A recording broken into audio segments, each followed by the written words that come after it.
Hello, beautiful people. Good morning all over the world. Good afternoon, good evening, anywhere you are. Yes, my name is Princess. My channel is Yoruba American Comedy. It's all about counseling, adverts, Yoruba culture, and broadcasting news. Yes, I have this channel for all over Yoruba people. We have a Good Morning Yoruba. We have Ekitikete culture, Oyo culture, Ile-Ife culture, all over culture. Gbogbo Karo Ojire culture. We have it on this channel. Yes, that is why I call it Yoruba America. And we have America culture too. Whatever we are doing here in America, yes, everything gotta be shown too. So just to make people laugh, make people happy, forget about your sorrow. Whenever you want to think about 2-3 things, just forget about it. Everything is gonna be done. Make yourself happy. Yes, like I was saying before, that what we doing in US, most especially from our Papa, Uncle Joe. Yes, whatever he's talk about, like he announced something pertaining to all over the world, US. I used to say it, I used to translate to Yoruba. That is why I love to talk about his news, his announcement, because everything included the whole world. What is going to do for this state, what is going to do for that country, what is going to do for everyone. Because that man is so sweet. He's a good man. Yes, for us. Yes, we really appreciate him. He's doing great job. He is doing great job. God bless you. God bless America. Yes, that is why I'm here today. I want to talk about what Uncle Joe did. And he's taking it to Nigeria. It's been written already. It's been prepared. All the schedules been done. All they need now is just to put it down there. Boom. In Lagos State, Yoruba land. So I say congratulations to all Yoruba people, both home and abroad, female and male. We are the most best people in the world. Yes, that's why people jealous us. Yeah. That's why America loves us. That's why London loves us. That's why all the whole world loves us, because we got this thing. We are very, very intelligent. We are very smart. We are very industrious. Yes. Kò síbi tán mú wa data àti competent. Bọ́n mú wa sí ìdí pé ká máa fọ ilé àti fọ tán. Tán ní ká ṣe ilé àti ṣe tán. So God created us so differently, so smoothly, so beautifully. And so I like you. Thank you, Baba God. O ṣé o, adúpẹ́ oore tó ṣe fún wa. O mú wa giant. O mú wa strong. Kò sí nǹkan tá a lè face. Kó bá níwọ̀n lè ṣe léyìí. Táwọn ọmọ òyìnbó yẹn bá ń ṣe súkẹ́súkẹ́, Yorùbá ti ṣiṣẹ́ lọ, ó ti parí ẹ̀, ó tún ti mú míì, ó tún ti mú another schedule 16 hours every day 3 times. Ọ̀nà mẹ́ta lẹ́lòmíì ti ń ṣiṣẹ́ torí pé ká lè jẹun kó ṣẹ́kù ká tó rántí ara ilé iná ni. So now àwọn kújò tó wá ṣe bẹ̀bẹ̀ fún wa, nǹkan tán ṣe fún wa. Mo fẹ́ sọ lédè Yorùbá, mo ti sọ lóyìnbó tẹ́lẹ̀ rí, to go to went, bẹ̀tọ̀ ọ̀pọ̀lọpọ̀ orí wọn tí ẹ̀ fọwọ́ kàn. Nígbà tí jẹ́ àwọn amáròpin Amẹ́ríkà jọ gbàgbé Amẹ́ríkà, àwọn tó wà lọ́hùn jẹ bọ́gà. Àwọn wà níbí, àwọn ò rí gàrí mu, wọ́n tún ti báǹkì wọn fún wọn lówó, owó tó wà lọ́wọ́ wọn tún gbà. Àmọ́ nǹkan tó fẹ́ fi ṣe. But for now, I just want to make you happy. I want to make you happy. Forget about your sorrow. That when America come to Yoruba land, oh my God, it's like àti jìyà rí la máa sọ. Àdẹ̀ ní jìyà mọ́. Because mo mọ̀ pé nǹkan tó mú bọ̀, nǹkan tó máa dáa fún gbogbo wa ni. Everybody ló máa gbádùn nínú ẹ̀. Kì í ṣe àwọn tó wà ní Amẹ́ríkà, ẹ má sọ pé wọ́n ń gbádùn. Kò sẹ́ni tó wà l'Amẹ́ríkà tó ń gbádùn, my sister, my brother. Ó mọ kí náà ti ń pè iṣẹ́ kurumọ́. Mú mi mọ̀ pé ọmọ ṣe bọ́n ṣe ṣiṣẹ́ kurumọ́ tó yẹ pé tó bá ń ṣiṣẹ́ lọ bá ò gbọ́dọ̀ wo ẹ̀yìn. Tó bá wo ẹ̀yìn pẹ́rẹ́ tẹ́lòmíì bá gán iṣẹ́ o ti rógo nìyẹn. Oníṣẹ́ tó ń ṣe l'Amẹ́ríkà gbúrúgbúrú láti ibìkan débìkan. Ẹlòmíì máa ní bẹ́ṣíìtì, ó máa ní mattress lẹ́yìn mọ́tò ẹ̀ pẹ̀lú abọ́ tó fi ń mu gàrí. Pẹ̀lú hítà tó fi máa wọ́ọ̀mù omi tó fi máa tẹ̀bà, ọbẹ̀ tó wà ń bẹ á sáré lọ wọ́ọ̀mù á tún dá padà sẹ́yìn mọ́tò. Kẹ́sẹ́ ni mo pé kò sí gbádùn bẹ́ẹ̀. tẹ bá kàn lójú wa pé fresh báyìí kò sí nǹkan míì gàrí tá a mú ni gàrí tá a mú ni. So ẹ̀yin èèyàn mo fẹ́ kẹ́yìn náà kẹ́ bọ́kàn kúrò nídìí pé èèyàn kan ń gbádùn lamẹ́ríkà ìgbádùn ti débẹ̀ yín gan sí ọlọ́run ti ṣe fún wa nílẹ̀ yorùbá ọlọ́run ti gbàdúrà wa ó ti nu omi ojé wa ó ti nù kúrò ló jẹ́ kí ọ̀nkú jókòó rántí wa pé that place must be done by the 2027 what like that quick like that. I'm so happy o because èmi gan pàápàá mò ń bọ̀ màá wá jórí ọ̀fẹ́ ń bẹ̀ èmi náà máa ní store mẹ́ẹ̀ tó bá ṣe rẹ́ǹtì tó ló mọ̀ pé store bẹ̀ yẹn sìn iye ẹ̀ máa dàbí títí Manhattan ni bóyá yàrá kan ń bẹ̀ wọ́n máa bẹ̀rẹ̀ sí ní pè ní mílíọ̀nù dọ́là ní tó ń bọ̀ yìí tí mò ń rí rọ́ nìkan tó pọ̀ tó fẹ́ ṣe fún wa ń bẹ̀yìn mo máa ṣí aṣọ lójú kinní kan sìn lójú eégún náà pè ní àbí lójú ẹ̀kọ́ whatever tán ti ń ṣí máa kálẹ̀ fún ẹni yìí o sí nǹkan tó ń wọlé kódà àwọn kan ti ń jẹ́lọ́sì wa náà wọ́n ti sọ wípé love Africa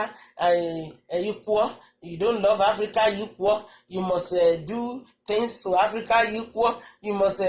do this for Africa equal you must do that for Africa equal wọ́n ti gbé nǹkan kan sílẹ̀ fún wa wọ́n ti ń jowú wa ìyẹn ló yẹ kí inú wa máa dùn ká múra wa ká fi ṣẹyọ kan tí gbogbo akáṣẹ yọ kẹ́ most especially Yorùbá land tó ló máa jowú wa gan sìn o àwọn yínmírín tó mú létí wá gbogbo mi ò ní dárúkọ wọn o wọ́n máa jowú pé ṣé Yorùbá nìkan ni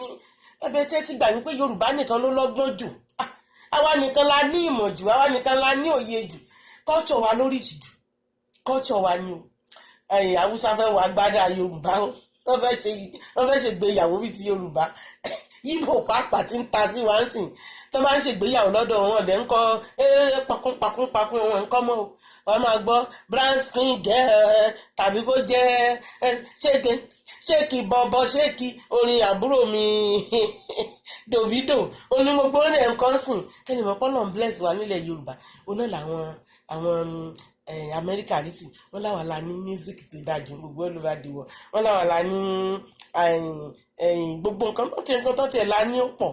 wọ́n ní gbogbo nǹkan ta níbẹ̀ wọ́n ló pọ̀ wọ́n la ní music wọ́n la ní technical work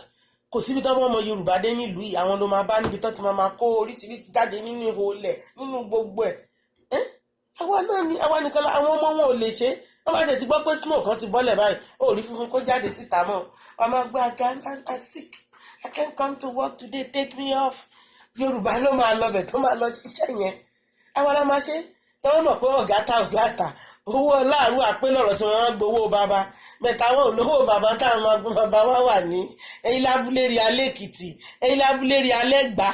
ẹ̀yìn lábúlérí anílé Ifẹ̀ lómi funfun ní gbogbo ẹ̀bẹ̀ yẹn so bẹ̀tà wọn ní bàbá tó máa fún wọn lówó oúnjẹ àwọn olè lọ́ọ́ máa tó gbowó oúnjẹ tiwa no Yorùbá tó wá sílùú yìí ó wá ṣiṣẹ́ ní bí wèrè ni o kò ṣe pẹ̀ náà làwọn Liberia àwọn náà try àwọn náà tún tẹ̀lé wa àwọn Yíbò náà the same thing so those are the 3 tribes tó jẹ́ pé wọ́n ń ṣiṣẹ́ bí wèrè nílùú ìgan so bẹ̀tẹ̀ àwọn kojú ò ti appreciate wa náà pé irú iṣẹ́ tá à ń ṣe ní ọ̀dọ̀ wọn ní bíbà ká tó wá lọ ṣe nílẹ̀ wa so àwọn tó wà ń bẹ̀ wọ́n á lè mọ̀ pé kì í ṣe kékeré kì í ṣe kéré mí ni pé èèyàn wá sí ìlú òyìnbó físà yẹn nìkan ló máa fẹ́ yìí sí pé welcome to America wo wọ́n bá jù ẹ́ sórí floor tó lọ tó bọ̀ ní wọ́n ní ìyàtọ̀ wà ń bẹ̀ sọ́rọ́ owó tó gba ya àwọn ọ̀pọ̀lọpọ̀ wọn ti ilé ìbùkọ́ tó ń bá ro ìyà tán jẹ ó ní tọ́dẹ bá rò ṣẹ́rò yà tójú ẹ̀rí lóko kò ní fèèyàn kankan jẹ nínú ẹ̀ bẹ́tà a lè ṣe ojú àánú ti pọ̀ jù a máa wò pé wọ́n ti tún jẹ ebi ti ń pa wọn ti gbé gàrí lọ wọn ti fẹ́lẹ̀ lówó oúnjẹ àwa náà la máa tún bẹ̀rẹ̀ sí ní ṣe níwọ̀nba $2 tá à ń gbà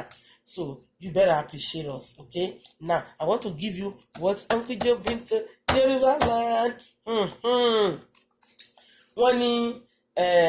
to build relationship between US and Nigeria,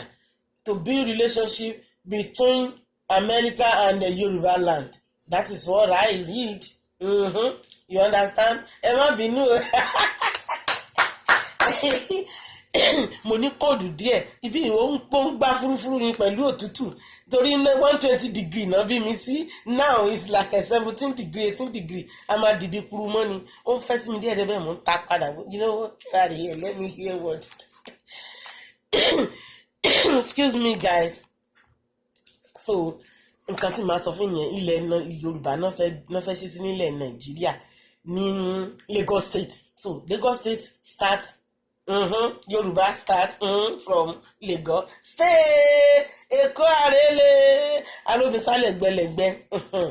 So wọ́n ní $537 million ló fẹ́ fi kọ́ biggest American consulate house, biggest one in the whole world. Ó tún big ju ta America gan lọ. Can you imagine that? So kẹ́lẹ̀ mọ̀ pa wọ́n love wa gan ni so much because we are the intelligent people. Wọ́n fẹ́ ká wá lo intelligent wa mi. Wọ́n mọ̀ pé gbogbo ọ̀pọ̀lọpọ̀ òṣìṣẹ́ àwọn ọmọ kọ́dọ̀ ìṣe àwa nìkan lá máa jòrò fẹ́ kí ní ìyó ẹ̀yìn ènìyàn. Togo máa jẹ́nu ẹ̀, Ghana máa jẹ́nu ẹ̀, gbogbo àwọn ìlú Cameroon tó súnmọ́ wa yẹn àwọn làìbí gbogbo náà sábọ̀ ní Nàìjíríà kẹ́tí mọ̀ pé ti gbàlejò now. So that's why you guys need to tie up. You need to love each other. Yes, very well. Kọ́ má jẹ́ káwọn yẹn tètè wá gbà lọ́wọ́ nítorí tẹ́ bá máa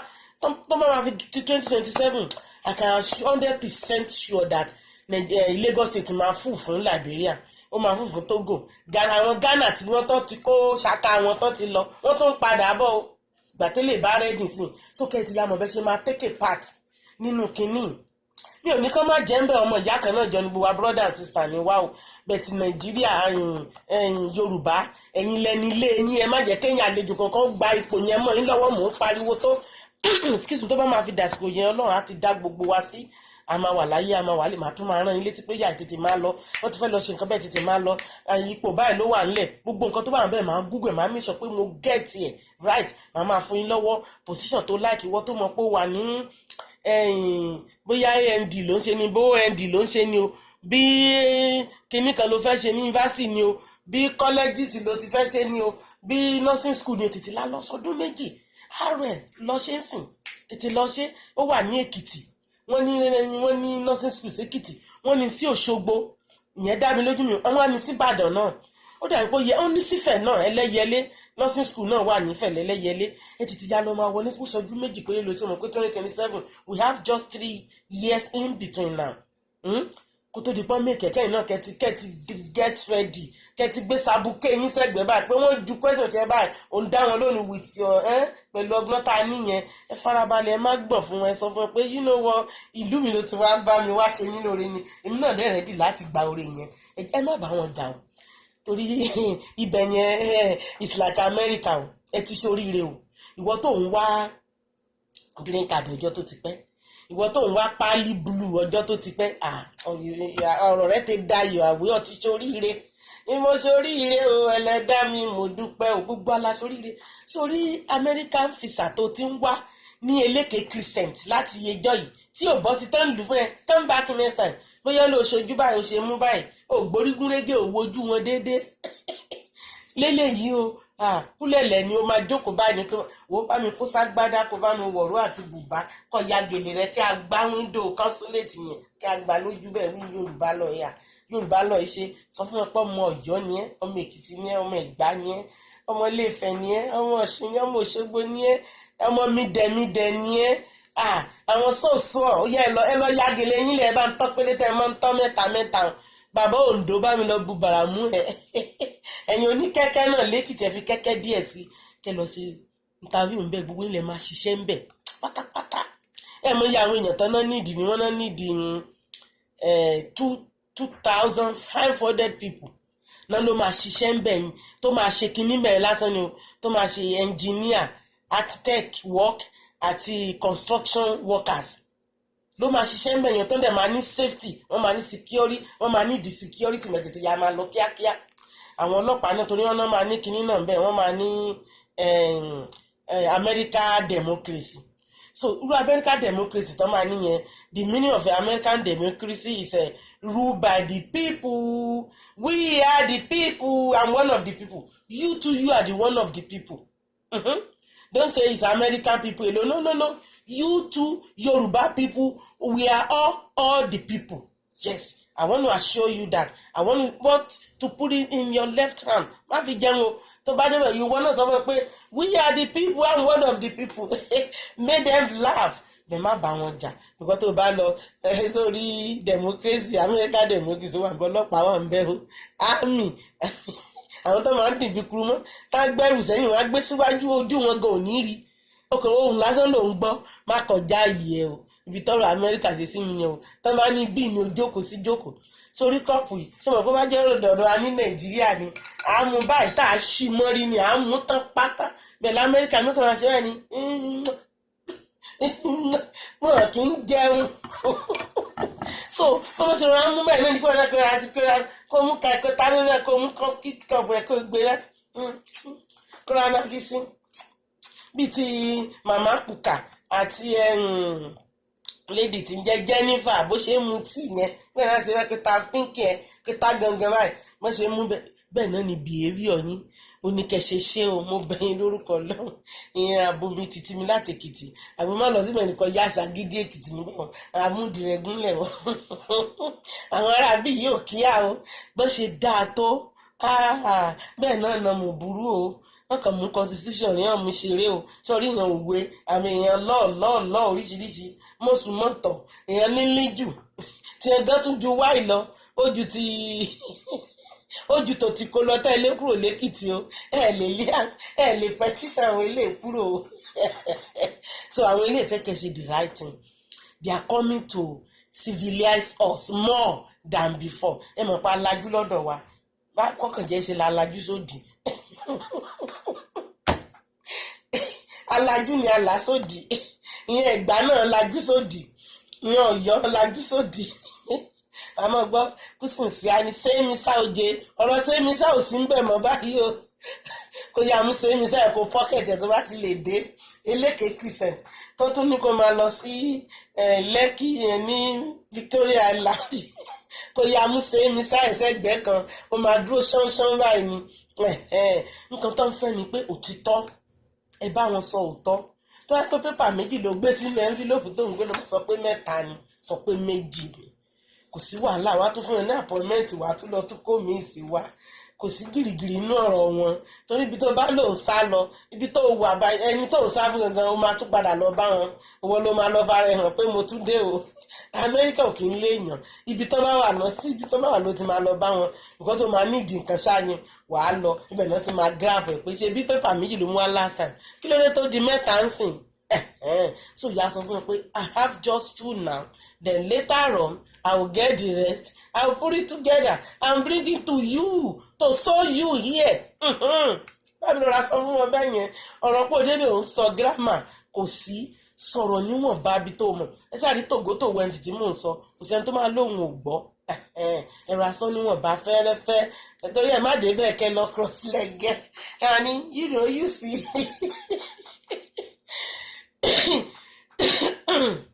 excuse me people you know I told you before like I got cold a little bit cold but I thank God ó ti lọ sùn ẹni pé ju princess ti fine òtútù ti kẹ́rù ẹ̀ so bọ́lọ̀ mi ṣe yé ṣe ẹ̀rọ cross leg ẹ̀rọ adẹ́mọ níwọ̀nba ẹ̀dẹ̀mpo níwọ̀nga ẹ̀rọ dẹ́gẹ̀dẹ́gẹ̀dẹ́gẹ̀po dẹ́gẹ̀dẹ́gẹ̀dẹ́gẹ̀po ọlọ́pàá ní púpú dúró ló ń jẹ́ bẹ́ẹ̀ wọ́n dẹ̀ scream ẹ̀ láti wọ́n bá ti mọ̀ pé ọwọ́ ẹ̀ kò clean my dear torí democracy American democracy wọ̀nyí wọ́n máa dìbò ń bẹ̀ ìwọ tó bá lọ fẹ́ dìbò ní Nàìjíríà nílé tẹ́lẹ̀ tó lọ sílé tó jẹ́ citizen America ni o olóore ọ̀fẹ́ àti lọ dìbò ń bẹ̀ yẹn and I'm sure they will arrange the voting place for everyone then nǹkan tí mò ń sọ ni wípé àwọn ọlọ́pàá máa wà níbẹ̀ tẹ́lẹ̀ pé wọ́n máa check ìwọ tó bá kàn ló lọ bẹ̀ yẹn yahoo boy please I'm begging you do never near that place mo forí èyí mi bẹ́ẹ̀ lẹ́kìtì àtàbà mi mọ́ mú ibẹ̀ ọ́ má sùn mọ́ bẹ̀ yẹn tètè ya change ẹ̀ instead of that lọ fún 2 years course now right away I'm begging you ó lè lọ ṣe fún mẹkáníìkì wọ́n máa nídìí ẹ̀bẹ̀ wọ́n máa nídìí oroman bẹ̀ àwọn mẹkáníìkì náà pè ní ottoman àwọn tó máa ń tún mọ́tò ṣe tó ń tún tírọ́ọ̀kì ṣe gbogbo ẹ̀ ṣe tètè ya lọ ṣe ọdún méjì sí tètè ya lọ wá ṣe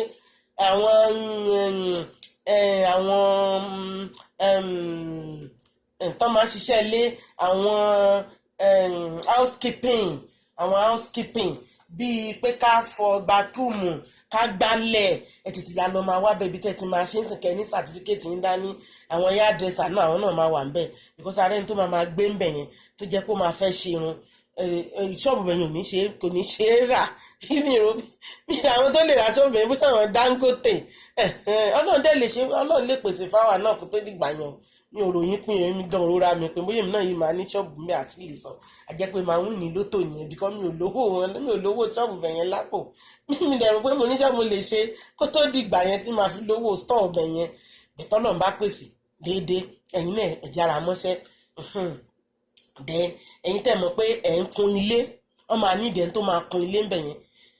ẹ̀yin tẹ́ mọ̀ wípé ẹ̀ mọ̀lé rẹ́ àwọn bíríkìlà gbogbo ẹ̀ wọ́n láwọn construction tán ní ìdí tó máa ṣe ń bẹ̀yẹn 2,500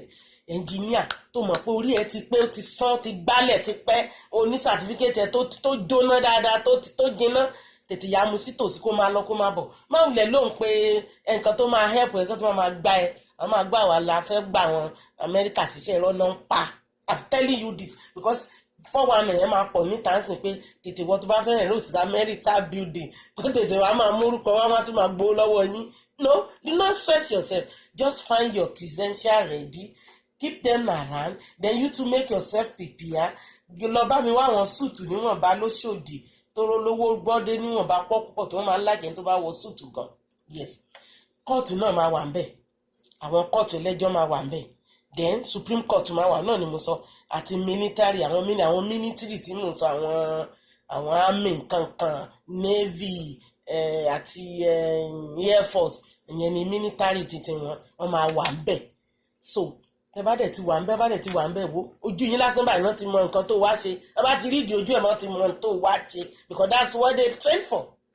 wọ́n ti mọ nǹkan tó wá ṣe wọ́n mọ̀ pé 419 ni ẹ́ because ó lè má rìn lọ kó má rìn bọ̀ láì ní kan ṣe wọ́n á dá ẹ dúró pé ọ̀gbẹ́ni wá bí what do you want can we help you ẹbẹ̀ ni wàhálà ti dé I come here to wọ́n fẹ́ gbọ́ yẹn o tèmi ni pé jẹ́ kí ni ẹ mọ̀ ask questions from police from other people I want to submit my application I'm looking for job get everything ready now I came out purposely because of you youths yes ẹ̀yin tẹ́ ti kàwé tẹ́ ti ní medical doctor gbogbo ẹ̀jẹ̀ engineer lawyers àsìkò yín ti dé ẹ̀kú oríire mo bá yín yọ̀ mo fi sọ fún pé gbàgbé nípa àlọ́ngbà físà náà sì fi yẹn sílẹ̀ fi físà lẹ̀ wo Amẹ́ríkà ni ṣọ́ra àwọn òyìnbó tó máa wá ṣiṣẹ́ díẹ̀ náà máa kó wá because àwọn gan mọ̀ pé ìyá ti pa á lórí níbẹ̀ yẹn wọ́n mọ̀ pa àwọn náà ní àwọn ọmọ wa náà nídìí iṣẹ́ wọ́n á fẹ́ gbà yín but make yourself ready be competent and industrious tó bá ti wà competent tí gbogbo ìwé ẹ ti pé then number 2 wọ́n gan fún ẹ fapá ìhàn pé o lè ṣiṣẹ́ o lè fa 16 hours ní pé kò ṣiṣẹ́ láti aago 7 àárọ̀ títí dago 3 ọ̀sán then kò tún ṣiṣẹ́ láti aago 3 ọ̀sán títí dago 7 àárọ̀ ìyẹn ní 16 hours tó lè fà àtàbí kò lè ṣe bí aago 3 títí dago 11 alẹ́ ìyẹn ní 8 hours get ready sílẹ̀ bọ́ fa mẹ́tẹ̀ẹ̀ta kò lè wọ̀ bẹ̀ méjì náà máa gbà kó wọ́n máa fi dìkẹ́ta wọn nígbà fún ìjọba kò nígbàjẹ́ fún torí wọn nífẹ̀ẹ́ kó kú sáwọn lọ́rùn excuse me nífẹ̀ẹ́ kó kú sáwọn lọ́rùn wọn ní 16 hours okay go home come back next day ìyẹn ni wọ́n fẹ́ and most of us nǹkan tá à ń fà jùlọ ẹlòmíì dẹ̀ ń ṣiṣẹ́ ọ̀nà mẹ́ta but kò ní jẹ́ kó mọ̀ pé òun ti ṣiṣẹ́ níbì kan láti àtètè gbé mátrasì àtúnfòdè ànara díẹ̀ lẹ́yìn mọ́tò ẹ̀ wọ́n na wà ní péré wájẹ̀ tí lówó náà tó ti jẹun tó tún padà lọ sórí floor excuse me bá ti ṣe tó túkù ó tún ti ń fàyè sílẹ̀ pé jọ ọ̀rẹ́ mi mò ń bọ̀ torí Ọlọ́run sọ fún supervisor pé mò ń bọ̀ mo ti wà lójú ọ̀nà tó bá late 15 minutes wọ́n máa yọ 15 minutes yẹn kúrò ní owó ẹ̀ ìyẹn ṣe àmọ́ bá ti di 30 minutes wọ́n máa kà í fún late comer àwọn ní láìkí ìwé èèyàn bẹ́yẹn so better kó ṣe 16 hours tó bá ṣe 8 hours mi kan ló parí 8 hours ń bò mí ìyí tó bá wà in between wàá fi rest so that wàá tún get ready for another days agbára tún ti dé mu dẹ̀ jẹ́rìí wa Ọlọ́run fún wa lókun àtà gbogbo aláníjìn tó dáa nílùú yẹn Ọlọ́run fẹ́ràn ó dá wa yàtọ̀ ó dá bóyá àwa ló kọ́kọ́ dá ó ti kọ́kọ́ dá wa tán kó ṣe wá dá àwọn wúrúwúrú kan tó wá fẹ́ máa bá ṣe jẹ́ tí bàbá mi nínú òdùn kò ń dá wọn nígbà tó gbéṣe wọn dé àwọn ọmọ olórí ike so gẹ́gẹ́ bó ṣe jẹ́ nìyẹn my dear just get your certificate ready doctors lawyers ẹni pé mò ń pariwo doctors lọ because àwọn ló ń gba mọ̀lájù nílùú yìí kódà wọ́n gbowó ju justice mi lọ reason tó fi ń gbowó bẹ́tì salary wọn kò tó justice kò tó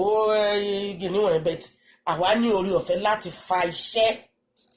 o lè ṣe lọ́nà bí mo ṣe ń sọ lọ́nà 3 lọ́nà 4 mẹ́tíjọ́sì bá ti kúrò lórí káńtà rẹ̀ tó ti lu kinní mọ́ popopo ń lọlé lọ́sùn nìyẹn ó tún di ọ̀la kó tó tún wá bẹ̀tẹ̀ àwa òun kúrò mẹ́rin tó ń gba bòmí lọ ni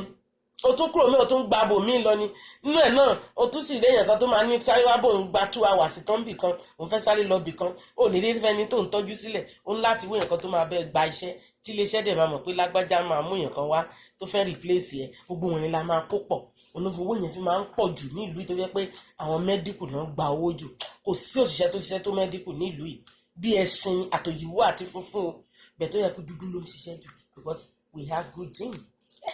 kò sí disease náà tá a lè fèsì láyé coronavirus gbogbo dúdú ló kù sórí floor àwọn funfun jẹ́ tó máa sá lọ ti sá lọ kọ́lọ́n kó dáríjì wọn kó tẹ́ wọn sáfẹ́fẹ́ rere àní irú nǹkan bẹ́ẹ̀ yẹn mọ́ lágbára Ọlọ́run Olúwa dá wa tó kù sí ẹ̀yin èèyàn mi kan tí mo ní kí mi tó yín létí náà nìyẹn àwọn safety tó máa wà bẹ́ẹ̀ security wọ́n máa ń security tó máa ń wọ aṣọ uniform oríṣiríṣi get ready àwọn ló máa fún ẹ ní uniform tẹ ọ máa lọ rà lórí igbá ò no American they have their own I think their uniform in UNOC here is a white and black or white and blue pants and a white top then bòmíì náà iléeṣẹ́ míì tó jẹ́ private company wọ́n máa ń lo bíi blue navy blue or wọ́n máa ń lo bíi light blue wọ́n á fi ṣe uniform fún wọn ní àwọn security gbogbo ẹ̀ náà máa ní àwọn ọlọ́pàá náà máa wà ńbẹ̀ àwọn pópó wa ní bíbá àwọn askari wa gbogbo náà ló máa wà ńbẹ̀ then ẹ̀dẹ̀ mọ̀ pé wọ́n ti mọ̀ wá pé Nàìjíríà à ń ṣẹran rírọ̀ we are strong head so wọn ní fọwọ́ kékeré mú wa wọn á kọ́kọ́ wẹ́kọ̀ wá pé ilẹ̀ wa la wà but at the same time wọ́n á tún sọ fún ẹ pé you look àwọn ti sanwó ibi táwọn wà yìí and security dẹ̀ ti wà ń bẹ̀ àwọn dẹ̀ ti sọ di ta America so any around ferry here behave yourself or else you will get yourself in a soup that's it so ẹ̀yin èèyàn ẹ jẹ́ ká behave dáadáa oríire ló jẹ́ fún wa torí inú tèmi tí ẹ̀ ń dùn lọ́tọ̀ọ̀nà pé number 1 ẹ̀mọ́ tó ní mi fi ń dùn no more terrorists no more kidnapping no more raping no torí láti Èkó yẹn lọ títí lọ sọ́nà Abẹ́òkúta safety ti wà mo jẹ́rìí àwọn tí mo ní yìí àwọn tẹ́pẹ́ nú omi náà ń gbé wọn kúrò nú omi 24 hours wọ́n ń gbaṣẹ́ fún ọgbẹ́yàn kan bá ti lọ bẹ́ẹ̀ lómi tuntun replace ẹ̀ lójú òfurufú wọ́n wà ń bẹ̀ nínú ilẹ̀ pẹ̀pẹ̀ nínú grand gan pàápàá wọ́n gbẹ́ ihò síbẹ̀ tó ń gbé ń bẹ̀ wọ́n ń ṣe tọ́nẹ̀ sínú omi tó ń gbé ń bẹ̀ gbogbo iná náà máa ṣe fún wa ní Nàìjíríà wọ́n máa ṣe bíríìjì fún wa guess what then irú omi tó wà láti island tó lọ sí Victoria Island I'm sure wọ́n máa fẹ́ ṣe tọ́nẹ̀ tí wọ́n ti dárúkọ bíríìjì mo rò pé tọ́nẹ̀ máa wà ń bẹ̀ then kí ló máa tún ṣe fún wa wọ́n máa ṣe recreation center fún wa then wọ́n máa ṣe cafeteria tó yẹ pé àti lè jẹun a máa jẹ bọ́gà oríṣiríṣi hot dog bacon egg and cheese gbogbo àwọn kan bẹ́ẹ̀ yẹn pizzas ọ̀rọ̀ àwọn pizza tó láta àmújẹ́rìí Nàìjíríà wọn máa fata sí bẹ́ẹ̀ pé torí mo nífẹ̀ẹ́ jẹ ilé tí ò láta so àwọn offices oríṣiríṣi wọ́n dẹ̀ náà máa ṣe store ṣọ́ọ̀bù kéékèèké fẹ́ pàwọn èèyàn á lè máa rà ìyẹn ni mò ń tájẹ́tì náà pé ẹni bá ti lówó nú ẹ̀yin èèyàn mi tẹ̀mọ̀ pé jẹsẹ́kù ẹ lọ máa ṣèfù ẹ̀ báyìí because orí ọ̀fẹ́ ńlá tó bá lè ní ṣọ́ọ̀bù síbẹ̀ number 1 wàá máa fi yẹn máa tó láti gba citizenship ẹ̀ wàá máa gba permanent kínní ẹ̀ ìwọ náà pè tán kọ́kọ́ gbà yìí fún 5 years kó tó tẹ̀ di citizenship permanent kínní náà ni màá rántí ẹ̀ máa sọ later green card bẹ̀tọ́ tó a tún máa ń pè lórúkọ kan bí permanent resident or whatever là ń pè mo ti lò sẹ́yìn mi ò rántí mọ́ so ìyẹn lè máa kọ́kọ́ gbà ẹ bá ti lè lẹ́yìn id ẹ máa kọ́kọ́ ní id yẹn lè fi máa pọ̀ ṣù gbogbo ẹ̀ tọ́nà bá bẹ̀ ṣe tó bá rọ́mọ òyìnbó kan grab ó bá ti grab ẹ̀ má jò lọ ó di fífẹ́ nìyẹn o ọ̀rọ̀ tẹ̀sí mi tó toss me and go sínú ẹ̀wà àwẹ̀ ọ̀fọ̀ ọkàn mi wà fẹ́ mi ní by force bá ti yà grab yẹn dandan ó ti di dandan pé ó ti di permanent resident yes I remember ó ti di permanent resident yẹn lẹ́yìn ọdún 5 tó bá ṣe dáadáa tó ní stego kankan tó ní felony kankan tí o sì gbàgbóṣe ẹ̀jẹ̀ blue and black kankan lójú ẹ̀ tí mo mí ní pé ẹ̀ṣẹ̀ tí o bá sì sí yẹn nú ẹ̀ tó ní bad record kankan tó já náà rẹ́ẹ̀dì because iná rẹ́ẹ̀dì náà wà nínú ẹ̀ṣẹ̀ nílùú yìí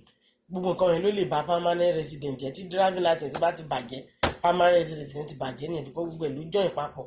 so tí gbogbo ẹ̀ bá ti clean kíákíá ló máa gba blue pa láti ẹ̀ tiẹ̀ dé Amẹ́ríkà New York City or whatever city ní Amẹ́ríkà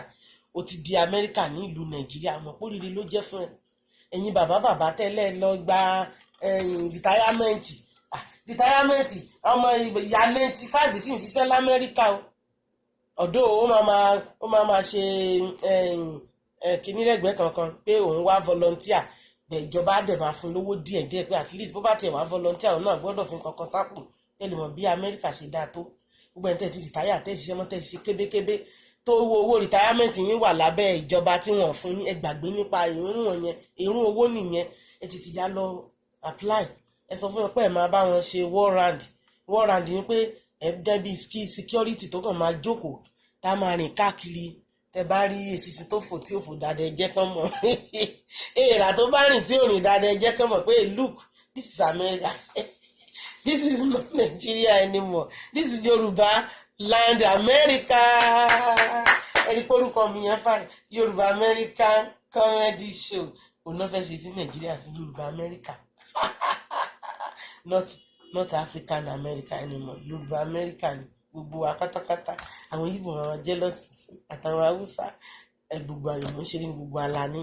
àti Togo àjọ níní Cameroon àjọ níní àwọn Ghana ẹ tún gbé ẹgbẹ́ ṣàkà yín padà o ibi tẹ́ ti máa wúlò ti wà so gbogbo alájọjọ́ mọ brother and sister so nobody should be annoyed ẹ má bínú pé they should make all the African equal they should do things to African equal that's what I heard now mo ní àwọn yẹ kí n lọ jásí fáwọn èèyàn mi o ẹjọ́ nítorí Ọlọ́run ṣe lẹ́yìn ẹ̀yin bàbá lè mọ́mù tẹ́ mọ àdúrà gbà dáadáa lórí ẹni ẹ tètè bẹ̀rẹ̀ àdúrà kan ṣàṣeyọrí kí ọkùn jókòó tún wọlé lẹ́ẹ̀kan sí ẹ̀yin dadi jí o mọ́mí jí o prayer yín kò tí tó ọkùn jó kó tún wọlé lẹ́ẹ̀kan sí ọkùn bádìn ni mò ń sọ bádìn jó ọkùn mi ni mo ṣe ń pè ní ọkùn jẹ́ he love me so èmi náà love ẹ as a uncle mo dẹ̀ love ìyàwó wọn náà wọn ló love mi ní family wọn so mo ṣe ń sọ fún yín sí ẹ ti lábẹ́rẹ́ àdúrà pé uncle Joe kó ṣe ọdún mẹ́rin sí tó wá lè ṣe ọdún mẹ́rin sí tí a ti di Amẹ́ríkà kékeré nìyẹn a ti di kò tiẹ̀ sínú kékeré rí ilé tó tóbi jù ní gbogbo world tí ò sí lọ́dọ̀ tí wọ́n gan níbí òun náà fẹ́ kọ́ sọ́dọ̀ wa lọ́fẹ̀ẹ́ lófò láti ṣe pọ́nṣẹ̀ fẹ́ gbowó ìyá mi eléwé sí wọ́n fẹ́ gbowó ìyá mi oníwọ̀rọ̀wọ́ sí lọ́wọ́ owó tí wọ́n náà fẹ́ fi kọ́ fún wa torí pé kí ni pé kọ́kàn wa kó lè balẹ̀ ní Áfíríkà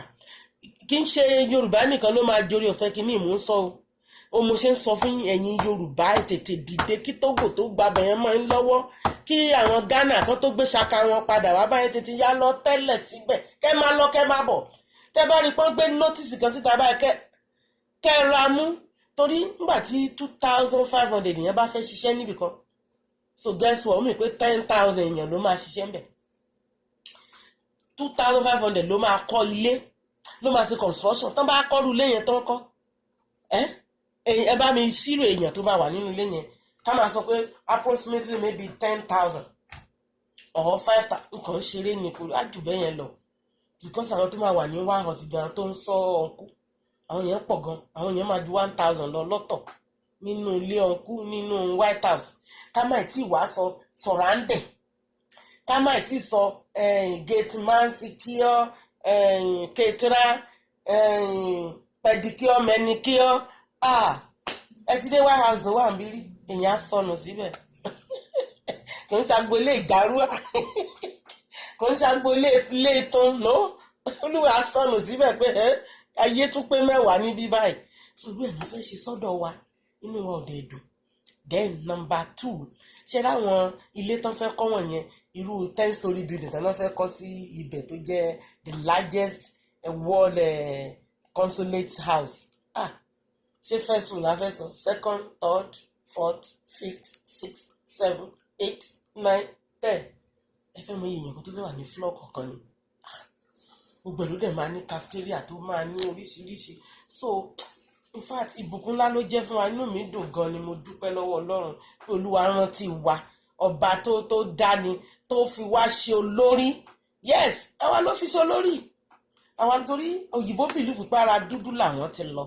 Òun náà sì fẹ́ fi lè sọ fún wa pé yes, ẹ má gbàgbé pé a ti gbàgbé yín, wọ́n fẹ́ rántí ilé. Wọ́n rántí ilé nísìn, wọ́n rántí origin wọn gẹ́gẹ́ bí sísítà mi Morgan ìyá àṣì ìyá Diana Lilibet àǹtí mi ṣe DNA test lẹ́nu ọjọ́ mẹ́ta sí wọn láwọn belong sí Nàìjíríà. Èrìpúrì ló jẹ́ fún wa, èrìpúrì lẹ́gbàá ni bẹ̀tẹ̀ mi kọ lẹ́tà sí mi ní look má wàá ṣe racism stuff ẹ̀ ní Nàìjíríà o, àwọn ọmọ tó jẹ́ racism bẹ́ẹ̀ o,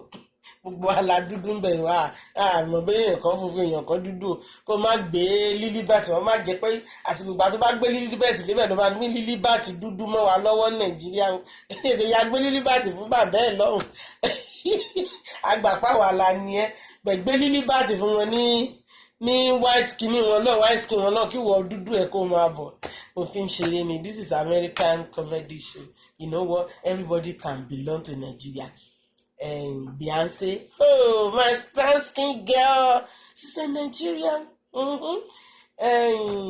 Auntie mi náà Rihanna, oh my God, we are very lucky people. She's a Nigerian too. Auntie kìíní nìkan ni ò ṣe Nigeria. Auntie mi Oprah, I don't know why, bóyá kán lọ tún DNA wọn ṣe. Ẹni tó ṣe DNA tàkọ́kọ́ yẹn kò ṣe dáadáa. I'm sure Nigeria náà ni Oprah ti lọ. Yeah. I'm sure Nigeria ló ti wọ́n ṣe DNA yẹn dáadáa. Most of the celebrity in America now, bóyá few bíi 5 ló kù sílẹ̀ tí ò ń ṣe Nigeria tán láwọn ará láti Kenya àti kìnìkan. I'm sure wọ́n ṣe DNA yẹn dáadáa. Tán bá lọ tún ṣe again Nigeria ni wọ́n ti wá. So we are very lucky people. I congratulate you once more. Oríire wa kò ní bàjẹ́, òun ló jẹ́ kí n sọ lédè Yorùbá so that everybody can understand me very well. Yeah. So very soon àmà tó gbàlejò nílùú náà wọ́n ní ilẹ̀ tán máa kọ́ ilé yẹn sí ìṣẹ̀ 19 million square meter. You see how big it is? You see, ó máa tóbi tó yẹ pé ó sì rìnrìn ó rìn láti ibẹ̀ gan dé kíní Ọjọ́ta ò tí ì débẹ̀, ó sì rìn lọ ni. So kò yá tètè máa jí nídàájí kó lọ get prepare sílẹ̀ pé wò tí wọ́n bá ti rí mọ́tò báyìí yá mú torí wọ́n máa ṣe bridge tó máa ṣe yẹn. I'm sure wọ́n máa kó sírí bọ́ọ̀sì wá. I assure you that when America ready to do something, they are ready for every damn thing and they don't care whatever it's going to cost them,